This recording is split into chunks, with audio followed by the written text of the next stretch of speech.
All right, music fans, welcome back. Harmless Dave here, talking about real music in real time for a few real people out there, just like you, just like me.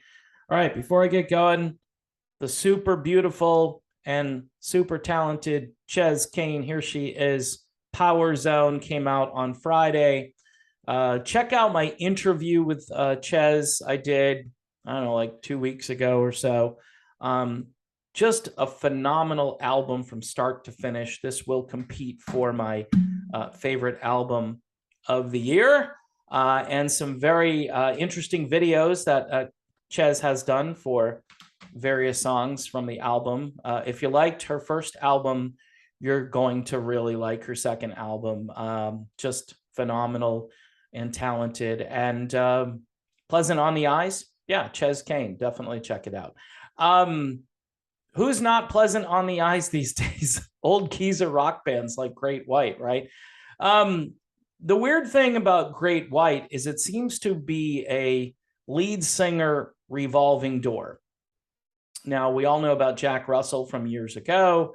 Apparently, the band has said that Jack struggles from personal demons. I don't know if that means substance abuse or mental health issues, but the band, when people bring up his name, he's got his own version, like Jack Russell's Great White, which it gets really tiring. You know, you've got two versions of Yes, you've got two versions of Asia.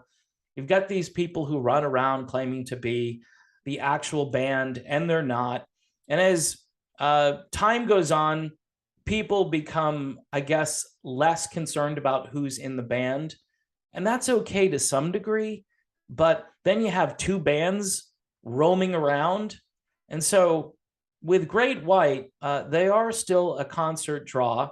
They have a pretty good catalog of music, although it's not super impressive, but it's still better than a lot of bands that came out of that era, especially if you listened to rock stations, right?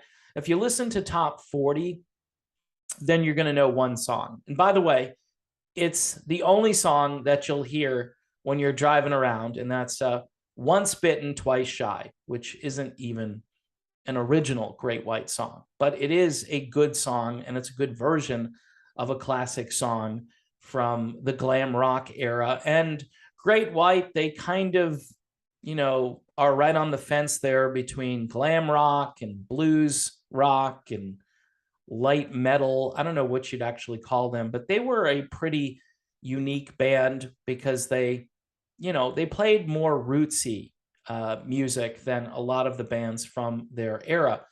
But you had Terry Ilou, who was in the band for a while as a singer. He was in the band XYZ, which they were a pretty cool band too. But again, the grunge apocalypse hit and no more.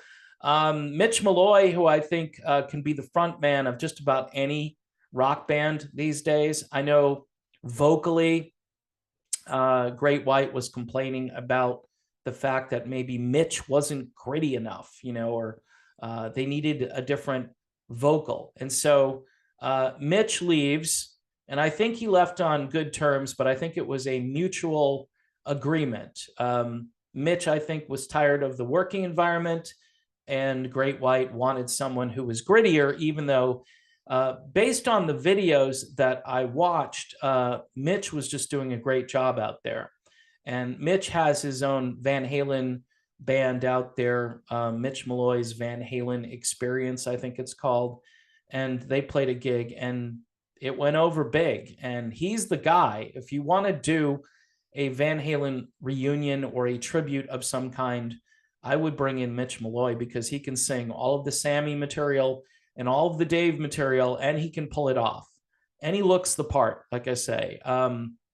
So they replaced Mitch Malloy with Andrew Freeman from the band Last in Line.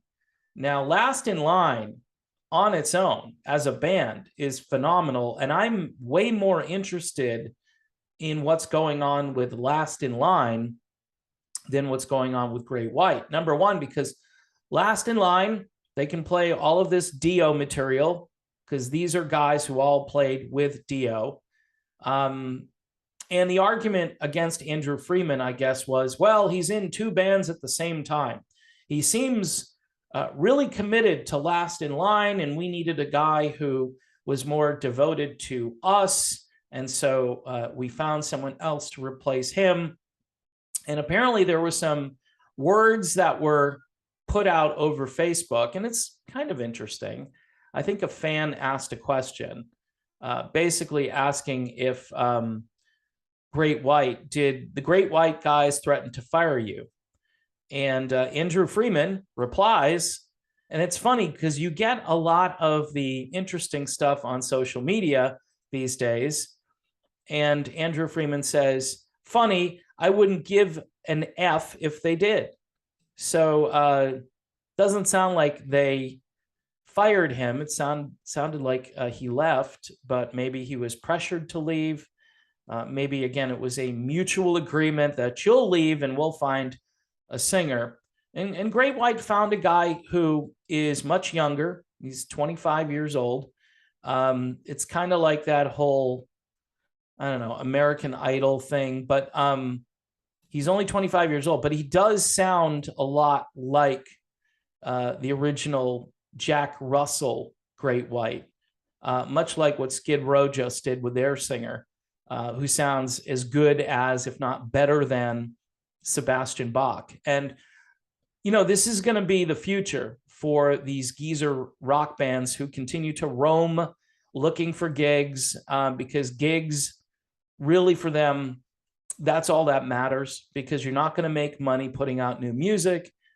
Even though Last in Line, which is Andrew Freeman's band, you know, that band is definitely on the upward trajectory. You know, they're a new band with mostly older guys, but Andrew Freeman is such a great vocalist, and there's so much interest in all things Ronnie James Dio that I think this band, they're going to be around for a while, as long as everybody stays healthy.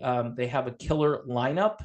And, you know, it's just kind of weird how some people don't really give all that much attention to certain bands that form. Last in Line, when they debuted, I think back in 2015, there wasn't really that much said about it in the media. I mean, in certain circles, and again, another band on the Frontiers music label, and trying to create their own music. They put out a version of the Beatles' A Day in the Life over the summer, and it's actually really good. You know, is it better than the original? No, but it's really good.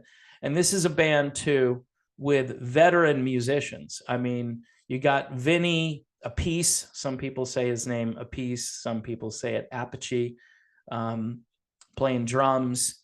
And he's a great drummer. And then obviously you've got Andrew Freeman, and on guitar, you've got this amazing dude who's also in Foreigner, Vivian Campbell. So, I mean, this is a killer band. And, you know, what's weird is Great White's all upset because Andrew Freeman, you know, he's still in Last in Line and he's still playing with Great White. Well, why isn't Def Leppard upset about Vivian Campbell being in Last in Line? And, you know, Def Leppard obviously booking tours. They're going to be part of next year's stadium tour. Oh boy, with Motley Crue. Look, I love Def Leppard. That's another video. Somebody asked me, what's my opinion on that? I'm like, you know, it's a money-making endeavor, and people don't care about Motley Crue and the vocal tracks and the shenanigans and the debauchery. They don't care. In fact, some people will buy tickets just to see that, which is kind of sad. So anyway, what's not sad is this new album by Ches Kane. Holy crap, that man. Power Zone. It is phenomenal. If you like Lita Ford and you like Vixen, and maybe you like Cher a little bit, like her style more than the sound, this is phenomenal from start to finish. The kind of music that was on top 40 and rock stations in the late 80s and early 90s prior to the grunge apocalypse. You can order your copy now via Frontiers Music or Amazon. I hate to say is a really good way to order CDs these days. I get the CDs really quickly, and they tend to be a little less expensive. No offense to Frontiers, I'm still buying the music, but convenience and price are important to me. So there you have it, people. Thanks for watching. Don't forget to subscribe, hit the bell for new video notifications, and Patreon for $1 a month. You can also see my videos over on Odyssey and over on Rumble. All right, see you soon.